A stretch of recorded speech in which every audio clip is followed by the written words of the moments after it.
Hey guys, Martin here from Gonk Gang, and today I'm going to go over the set 5 changes to my Piett Red droid deck that I was running in set 4, which was something I promised to do in the previous video where I sort of did the deck breakdown and how I performed in the tournaments. So here is what I'm at right now. Obviously I've got the 3 main cards that I was talking about, which are DRK-1, Probe Droid, HK-47 and Invasion Control Ship. I mentioned all of these 3 cards in the previous video as the main cards that I'm looking to add. This will be quite a shorter breakdown here because honestly the deck hasn't changed too much. Obviously we've got the new cards, 3 of for each of them, because right now it's very early on, and so I want to get as many copies as I can in my hands early on to fully test and figure out, I don't know how many of each of these cards I actually want. I've done a fair bit of testing and I'm sort of leaning that I should maybe drop Invasion Control Ship down to a 2 of potentially, maybe HK down to a 2 of, and sort of figure something out, maybe different droids. But anyway, so I know a lot of people, when the whole set was revealed, they sort of saw DRK and they saw Invasion Control Ship and they went, okay. Like, I think Invasion Control Ship, most people are like, this is awful. It felt like I was going crazy because I was going, hang on, wait a minute, this ship's kind of crazy. I'm already playing a Piett droid deck. This Control Ship might make it the best version of Piett Red. I don't know. I think even a lot of content creators were just immediately just dismissive of the ship. I think it's going to be pretty strong, but obviously only in this deck, right? Only in Piett Red droid version. Other than that, I don't think it fits anywhere, right? And DRK, I think everyone was sort of like, it's okay. But I think even now, like in non-decks like this, just any sort of red deck at all, DRK is a consideration because the amount of General's Blades, constructed lightsabers, Jedi lightsabers, fallen lightsabers, you know, all the other new ones that we have that are non-unique that I don't remember the name of, it just kills them all. And even if they're not running that, chances are they've got an experience token or a shield token here or there. So yeah, I think those 2 cards are the main hits. HK is nice. His stats are great. He's probably the best turn 1. But as you might come to see, he's a bit awkward because he's unique. So you can't play out multiple from Invisible Hand. So if you already have one on the board and Invisible Hand only draws him, it kind of screws you. So yeah, I'm tempted to drop a HK, and then if I can find another space somewhere, maybe replace it with a 2 Viper Probe droids, bring them back. Then I'm adding an extra droid to my deck, and also making it a bit more consistent to not draw another unique. HK's ability, obviously his text is crazy. When you OB or turbo laser salvo and you kill multiple things, it's just free damage to base. It's like so easy to use and really powerful. Now one problem I have with all this is sometimes when you get the droid control ship out and you have no droids on board, it's like a really weak ship and you kind of wish you still had Architons in the deck instead. But one thing it does provide though is if you don't have Invisible Hand and you don't have Raider in hand and you're on 5 resource turn, then you've got a third option for a ship that you can play. So now you have 9 card capital ships that you can play on the 5 resource turn. The only problem is you have to deploy Piett to play the Invasion Control Ship, which is fine in most matchups. But in some matchups, like say if you're against Quinlan and you haven't ramped, so he's on 5 as well, he could just play Plo Koon, ambush, kill Piett. If you're against a control deck, obviously Power of the Dark Side just kills Piett, and then you're just stuck. So while it is an extra copy for the 5 resource turn, you really have to be careful and know your matchup.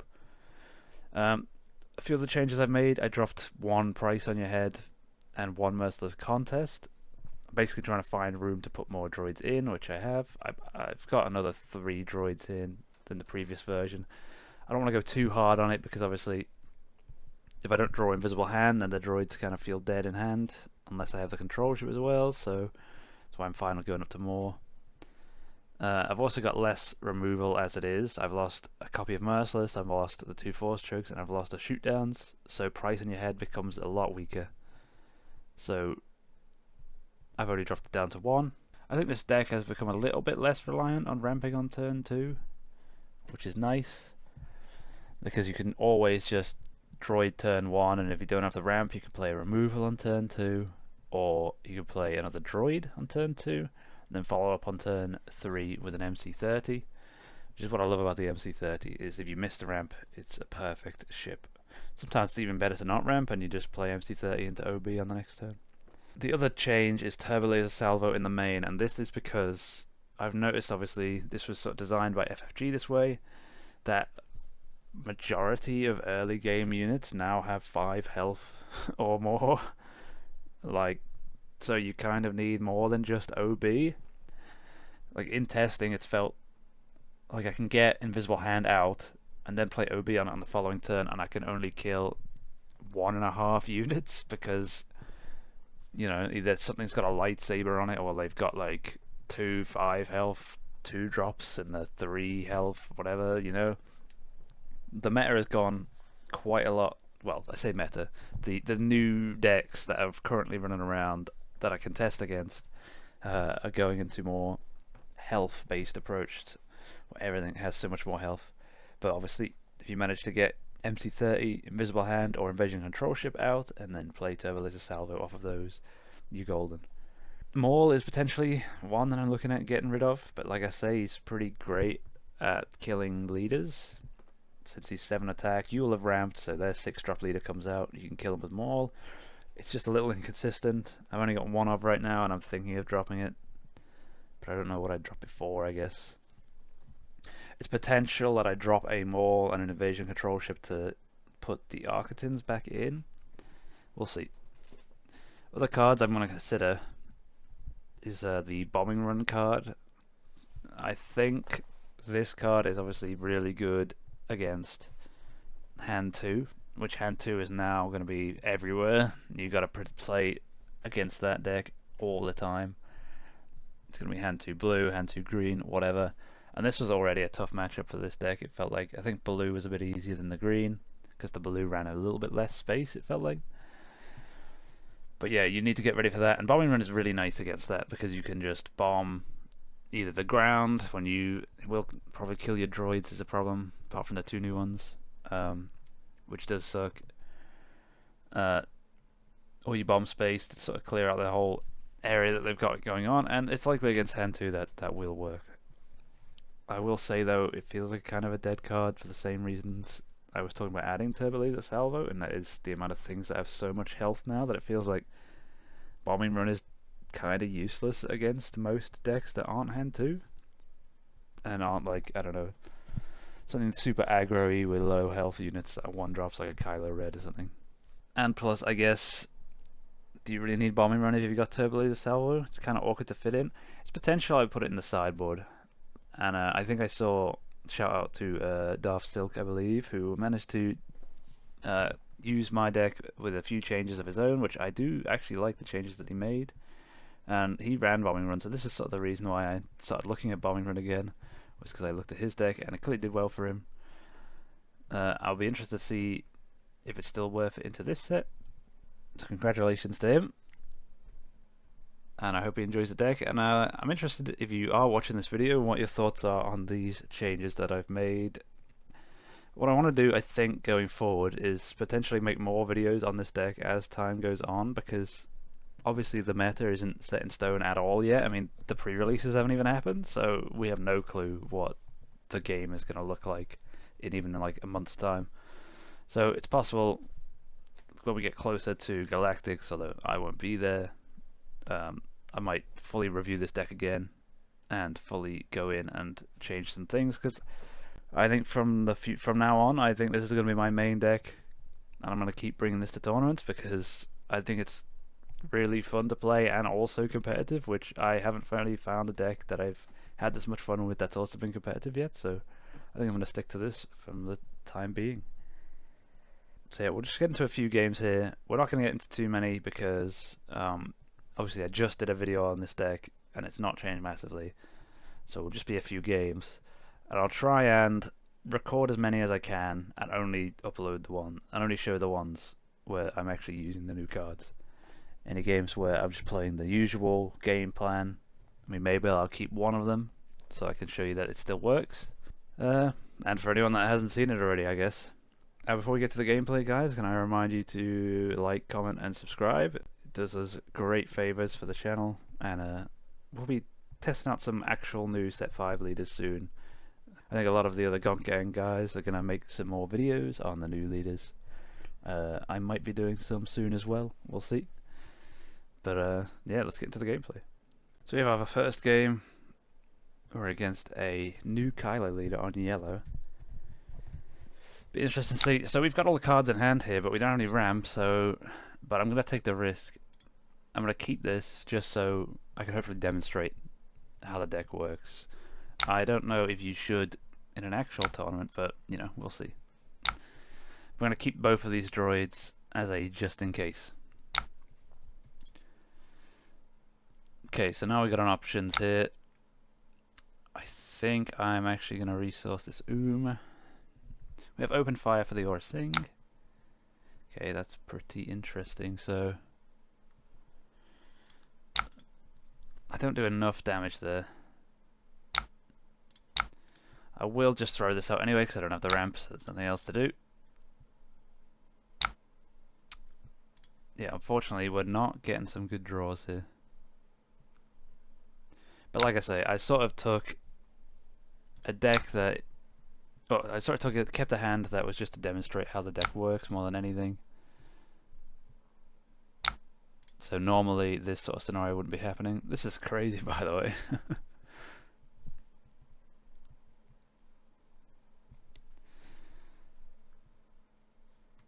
So I think I have to resource a planetary, which is always sad to do in this deck. Okay. So we will go in with the 2.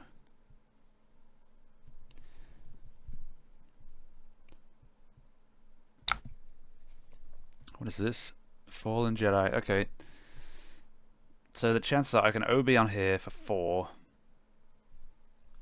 We can kill that, put that down to 3.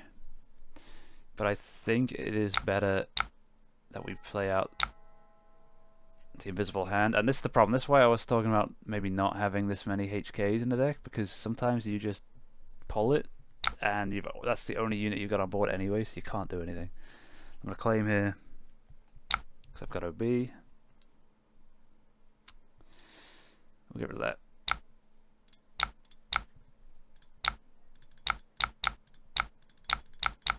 And that perfectly wipes. And we also get to do 3 to base with HK.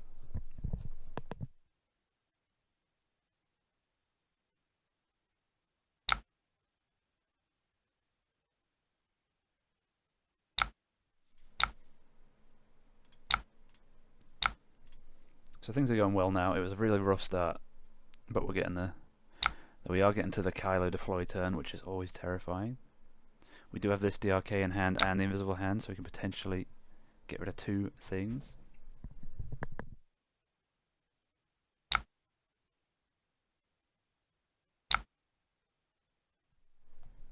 Okay. And I think we just focus on the base now. We might as well play this here to remove the shield.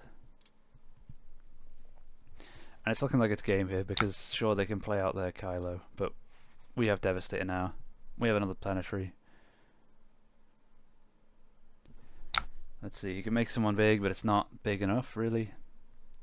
We go in for the 6, and we can even find a DRK. We play it out, and we can remove... let's remove the jetpack, because I don't really care about the shield at all. I'm not going to be trying to fight him with any of these droids, so... He puts another one on, which is nice. So we're going to go in for 2, and then we'll just play Devastator and win, unless he's got a way to pump again. Nope. And that's GG.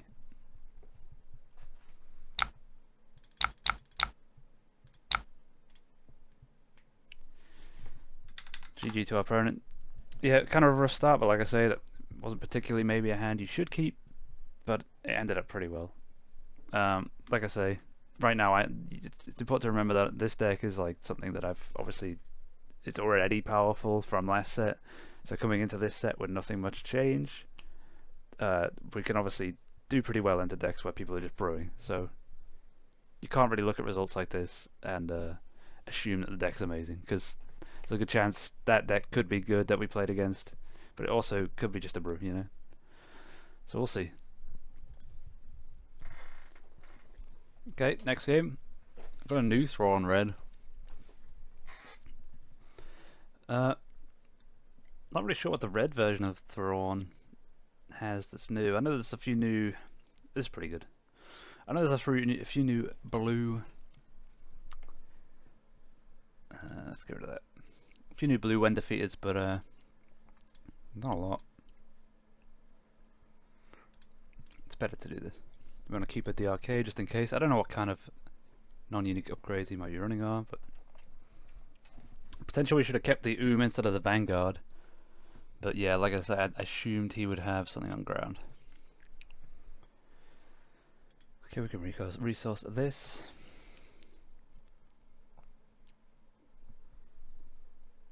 We're going for that too. From the last game and this game, it's nice as well to face opponents that have less than 30 health. It just feels so much easier for Piett to actually deal with that.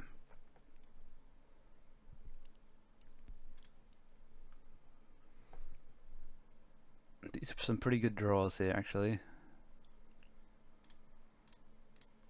I think it's time to actually get rid of this MC30.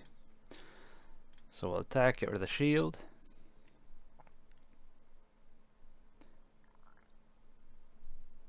Interesting he chose to trade with the Vanguard? It's a weird choice. So anyway, now we get to play the Ruthless Raider, which kills Krennic. Hopefully the cost reduction being gone messes with his plans. I'm surprised he didn't just keep attacking with the 4 attack unit into base and try and force me to destroy it. We actually don't need to deploy Piett here. Okay, that's nice.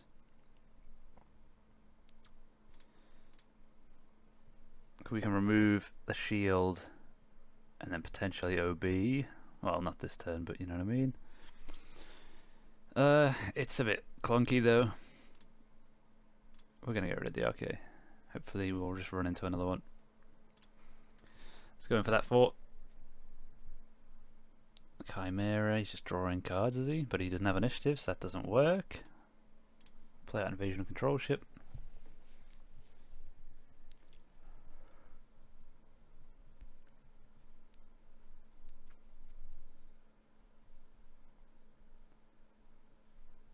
Looks like he didn't read the card.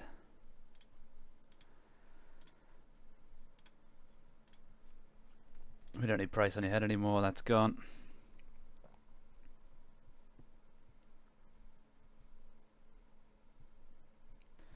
There he goes, he's drawing all his cards, it's funny. Look at him go. Let's go in with the Raider first. Shadowcaster's nice. What I can do though is just go OB here. We'll kill it off. And then he can't trade the Chimera in with something. So get, I don't know how many ties that is. I can remove that. I also get rid of Krennic's shield, and then I can kill Krennic off. But he's already used Thrawn, so he can only get 2 ties, so that makes sense here. Yep. And he surrendered. That's fair. He didn't read the card on his Star Viper, or whatever it's called, the Star Wing Scout. Unfortunate. Happens to the best of us, it is a rare-ish card. Alright, I've played a few games now where I've just been playing the normal Piett game plan, so you probably won't see those. Hopefully I will get, whatever this game results in, I'll upload this one. And I'll probably just leave it at these 3 games-ish then. So no ramp, but we do have the MC30, so we're going to get rid of Devastator and at MC30. And we'll start with HK.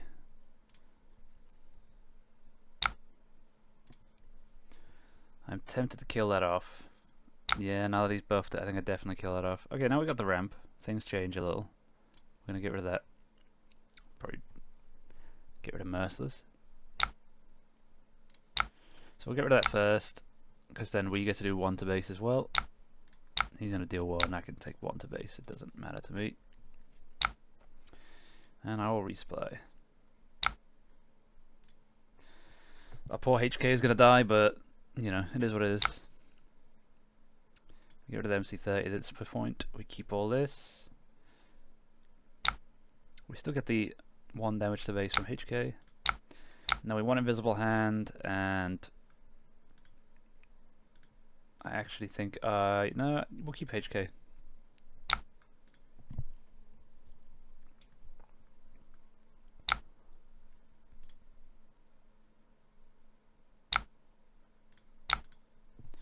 Okay. 8 health is fine by me, because I just kill it with Overwhelming.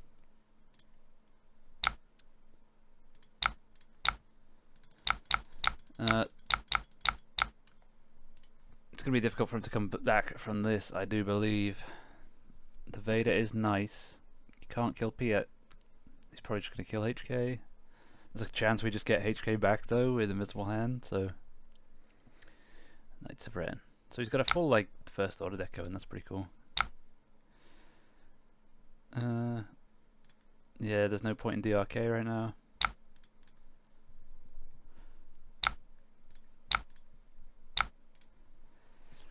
Okay, we've kind of drawn exactly what you need to see. Merciless is kind of feeling weak right now. He's just going to kill Invisible Hand, presumably. Yep. So, I think I just keep going to base. Actually, no, there's no point doing that. I'll just play out Devastator now. I'm going to put all 4 on base. Piett's presumably going to die, but then we just claim and win. Yeah, this is pretty similar to just a normal Piett game plan. I mean, at the end of the day, come on, I'll rematch. At the end of the day, the deck is still good, and that is like the main way to win the game with this deck, is to just play the usual Piett red way. The droid stuff is fun, but it's not, I don't know, consistent enough.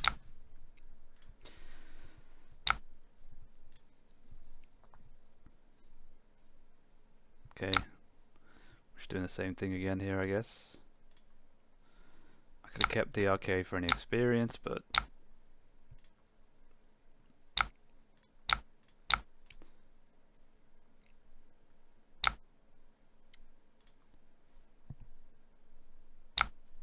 okay. I'm not sure why he buffed that, because now it just dies as a blaze attack anyway.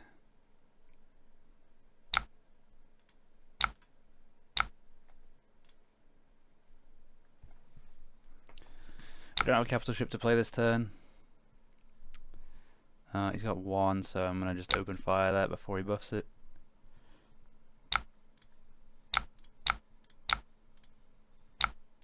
And we will be playing Devastator this turn and next. I'm going to keep the MC30 just in case he has a way to kill Piett. I don't think so. No.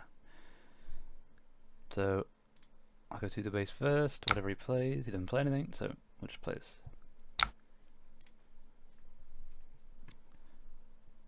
Yep, and that's it. Okay, so that was a few games there. Okay, so that was our first 3 games with this variation of the deck. Like I said, it's hard to test decks like this at the moment because a lot of what people are running on Karabast and Petronaki are sort of brews and just sort of guesses at what the strong metas will be and what the good leaders will be. I mean, we played against a good amount of leaders.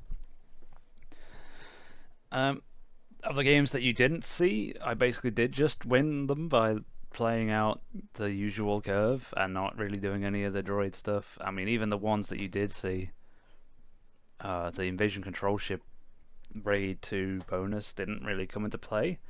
And so that's why at the start of the video I said I'm starting to think that maybe I just go 2 control ships instead of 3, because it's more better as, like, you know, the nice stat line. It's difficult to get rid of, and it's an extra play on the 5 resource turn, whereas the friendly droid units game raid 2 thing doesn't seem to come up very often. So I don't know. I think 2 of is fine. I don't think you need 3 of. I think you potentially go 2 of invasion control ship and then either add another Maul in or another price in your head. One thing as well is Merciless Contest is starting to feel worse and worse. I don't mind losing a droid to Merciless Contest. Like, sure, that's fine. And it's also nice to keep that for, you know, claiming the price in your head and killing your own super laser tech if they have no ground units. But if you see in the games and in the ones you didn't see, I actually didn't use Merciless Contest really much at all. I used it only a couple of times, like I say, in those specific scenarios where I had price in your head on. So yeah, that's potentially 1 to go. It's tempting to fill in the slots that I lose there by getting rid of Merciless for maybe putting a Force Choke or Shoot Down back in. I think that might be better. I think Force Choke is pretty strong at the moment with the amount of 5 healths going around. So I think, and a lot of people are playing ground as well. So yeah, now that I think about it, I think that's a no-brainer. I think I'm going to swap out the 2 Merciless Contests for 2 Force Chokes. It's a shame that they all get to draw a card, but it should be okay. Most of the time, people have enough cards in hand with the new Kiadi Mundi and stuff anyway. As for dropping 1 control ship, yeah, probably put in another Maul. I think the price is on your head. I don't need another copy of because I've got enough ramp that I should be drawing it, and if I don't, I've got enough stuff to play even if I don't draw the ramp. So I think that's the changes to the main. Once again, the sideboard is something that I'm going to be tinkering with. I haven't really looked at it too much. Potentially I put Architons in there once I remove them all. I think triple Traitorous is still the way to go. Just because the amount of lightsabers and stuff going around. You probably want to steal some stuff. Obviously Confiscate, same reason. Everyone's running Constructed Lightsaber, General's Blade, you know, all the named lightsabers as well with the arcade can't hit. Salvage, obviously for mill decks and control matchups. Relentless for control matchups. So yeah, those are the sort of changes I will make. Thanks for watching. If you liked the video, give it a like, subscribe if you can, and leave a comment. What do you think about this deck? What changes do you want to make? And are there any leaders in particular you want to see from the new set? Let us know and I'll pass it on to the guys, and maybe I'll make a video on it too. We'll see. Until then, see you next time.